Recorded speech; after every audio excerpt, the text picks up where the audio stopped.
내란 우두머리 혐의를 받고 있는 윤석열 전 대통령에 대한 구형이 다음 주 화요일로 미뤄졌습니다.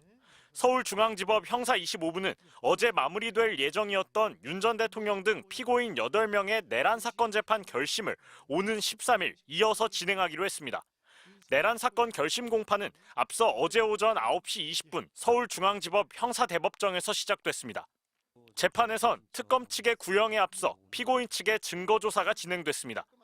증거조사 시간엔 변호인들의 의견 진술도 듣기로 했는데 특히 김용현 전 장관 변호인들은 마치 선수를 교체하듯 차례를 바꿔가며 8시간 넘는 발언을 쏟아냈습니다.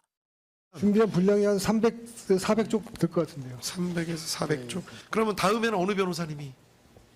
김진희 변호사가 먼저 하고요. 그다음에 권우현 변호사가 하고. 윤 전 대통령 측도 증거조사에서 최소 6시간 이상의 의견 진술을 예고한 상황에서 재판이 하염없이 길어지자 재판부는 결국 추가 기일을 지정해 재판을 마무리하는 방법을 제안했습니다. 변호인들 간의 협의 끝에 오는 13일 결심 공판을 이어가기로 결정됐고 윤 전 대통령 측을 제외한 다른 피고인 변호인들의 의견 진술까지 듣고 일단 어제 시작된 공판은 끝났습니다. 재판부는 다음 주 화요일 공판에선 윤 전 대통령 측 증거조사와 특검의 구형, 그리고 피고인들의 최후 진술까지 모두 마무리하겠다고 못 박았습니다. 이에 따라 내란 특검이 사형과 무기징역을 두고 장시간의 회의를 거쳐 결정한 윤 전 대통령에 대한 구형량도 화요일에 공개될 전망입니다. MBC 뉴스 송정훈입니다. 윤석열 전 대통령의 내란 마지막 재판. 서증조사를 먼저 하겠다고 나선 김용현 전 장관 측이 자료를 충분히 준비하지 못해 재판은 시작부터 지연됐습니다.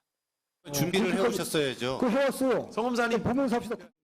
지기현 재판장이 징징대지 말라며 질책에 나서기도 했습니다. 그러니까 근데 프로랑 아마추어 차이는 프로니까 하는 건데요. 프로는 네. 징징대지 않습니다. 그런데 김 전 장관 변호인은 느닷없이 윤석열 호칭부터 지적하더니 호칭마저 가볍게 부르는 것은 검사들이 이 시대를 살아가는 검사들이 얼마나 그 원래 가져야 될 무게를 잃어버리는지 적나라하게 보여주고 있습니다. 이어 특검 공소장 내용을 하나하나 짚어가며 재판 자체를 비난합니다. 이 사건은 정치 재판입니다. 윤 대통령을 정치적으로 공격하고 핍박하고 무력화시키기 위해서 수단으로 이 기소가 재판이 악용되고 있습니다.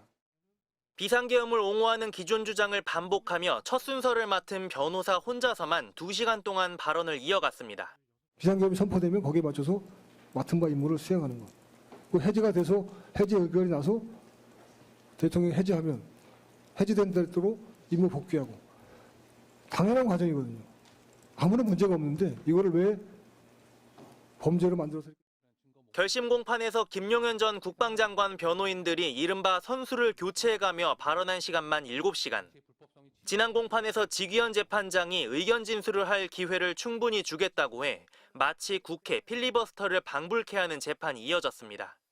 준비한 분량이 한 400쪽 될 것 같은데요. 300에서 400쪽. 그러면 다음에는 어느 변호사님이?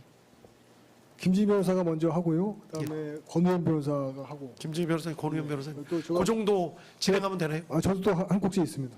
이여상 변호사님은 또 하시게요?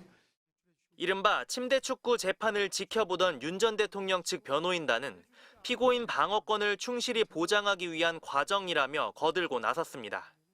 어차피 오늘 시간을 48시간으로 늘리지 않는 이상 좀 불가능할 걸로 보입니다. 그러면서 마지막 순서인 윤 전 대통령의 최후 진술은 최소 6시간 이상 걸릴 것이라고 예고했습니다.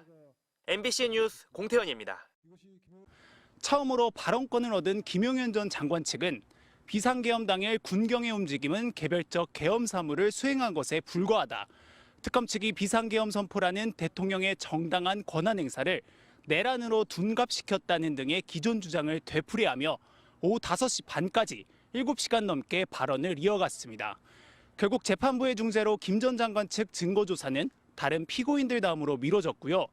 이어 조 전 청장 등 경찰 측 피고인들이 의견 진술을 마쳤지만 여전히 피고인 6명에 대한 동일한 절차가 남아 있습니다. 특히 윤 전 대통령 측은 특검의 증거조사에 대한 의견 진술 등의 6시간에서 8시간 정도가 필요하다고 밝혔는데요. 피고인 측의 의견 진술이 모두 끝나야 특검의 구형 절차로 넘어갈 수 있기 때문에 특검 측이 재판부에 요청할 구형량은 자정을 넘겨 내일 새벽에나 공개될 것으로 보입니다. 특검 구형 뒤에도 윤 전 대통령을 비롯해 피고인들 각각 최종 변론과 최후 진술 절차가 남아있는 만큼 상황에 따라 기일이 추가로 잡힐 가능성도 배제할 수 없을 것으로 보입니다. 지금까지 서울중앙지법에서 MBC 뉴스 차현진입니다.